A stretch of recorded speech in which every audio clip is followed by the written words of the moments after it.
Guys, it's Greg Jones for Engine Builder. We are here at the Ultimate Callout Challenge. And I'm joined by Levon Miller of Fire Punk Diesel. Behind us is a Z28 Camaro. It's not a gas engine in here. There's a twin turbo LB7 Duramax, and it's our diesel of the week. Engine Builder's Diesel of the Week is sponsored by AMSOIL, the first in synthetics. Levon, thanks so much for giving us some time this morning to talk about this unique Camaro here behind us. If you could, walk us through, I guess, let's start with just the build itself overall, like the project. Okay. Sounds like it was a longtime customer that came to you guys to set this all up. It Go ahead. was a Texas customer. He's big into diesels. He's got a lot of diesel street trucks. He's not a stranger to high horsepower diesels. We built a couple third gen Dodges for him that are pretty quick, and he's got a 3.0 pull truck, so he's around diesels all the time, loves the horsepower, loves the game. This was a car that he originally built with his son. He drove it to high school graduation, and then as he went off to college, his son kind of lost interest in the car, so he has this nice car sitting in his shop, and the diesel bug was just eating at it. And he's like, let's put a Duramax in it. So that's all we got.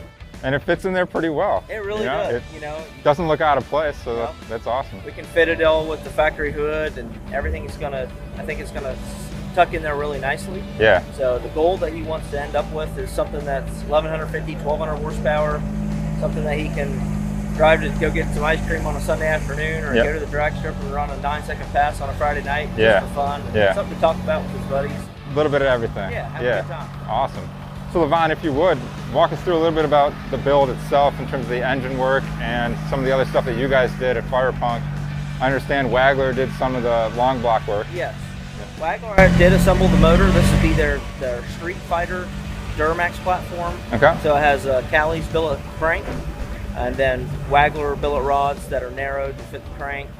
Has Molly pistons in it. Okay. And then it would have the Wagler heads, trend, rockers, and push rods. So it's got all the supporting mods for like 1500 horsepower. Yeah, that's great. And then we talked a little bit about the twin turbo setup that you got, which on diesels, it's not very common to see a true twin turbo setup. Do you want to talk about what that actually is in terms of the size of the turbos?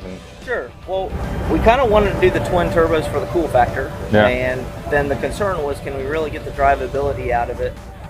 So we really started doing some studying, some math with RPM, and I really think that this will work. These are 58 millimeter GT30 base turbochargers, and they are true twin. Okay. And the intercooler is both fed on each side, and then it is not divided in the intercooler, so both banks will share the same boost pressure.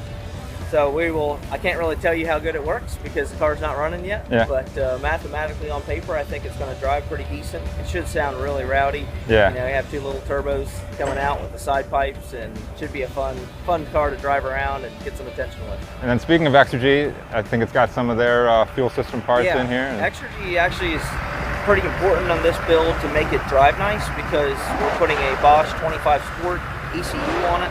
And that really gives us the control to build. It has a smoke map where we can calibrate the injectors and the pumps perfectly, and we can get the air-fuel ratio matched, so where the driver can go 100% throttle. The ECM will do all the smoke control. You can set it for 18:1 air-fuel ratio, 16:1 air-fuel ratio. If you feel like it's getting fat or lean, you can adjust it. It really makes the drivability of this project way better than, if you'd use an OEM ECM, you put it on the floor, you get full fuel. And the goal is to try to get something that's usable, drivable, good response. They have 150% over injectors, a 12 millimeter stroker CP3. So hopefully that should be enough to get us that 1150, 1200 horsepower mark. Yeah. Sounds awesome to me. It looks awesome, and hopefully we can hear it sound awesome too here in a second. And anything else in the car that you want to run through in terms of the transmission or anything else that you guys did? We had Rossler build a 4L80E transmission in it, and it's going to be, we've got a controller for it. We still have to do a retrofit air conditioning system, so it's going to have a radio, it's going to have everything in it. We can drive the thing around. It'll be a good time. I don't think we'll be able to start it today yet. We don't have all the rail fuel Okay. system components in it. Okay. But hopefully this time next year, we'll be driving the thing on the track and making some noise here. Very good, very good. Well, Levon, as always, I appreciate your time. No problem. Thanks for walking us through this build. Guys, make sure you're checking out Levon Miller and Fire Punk Diesel and everything that they got going on.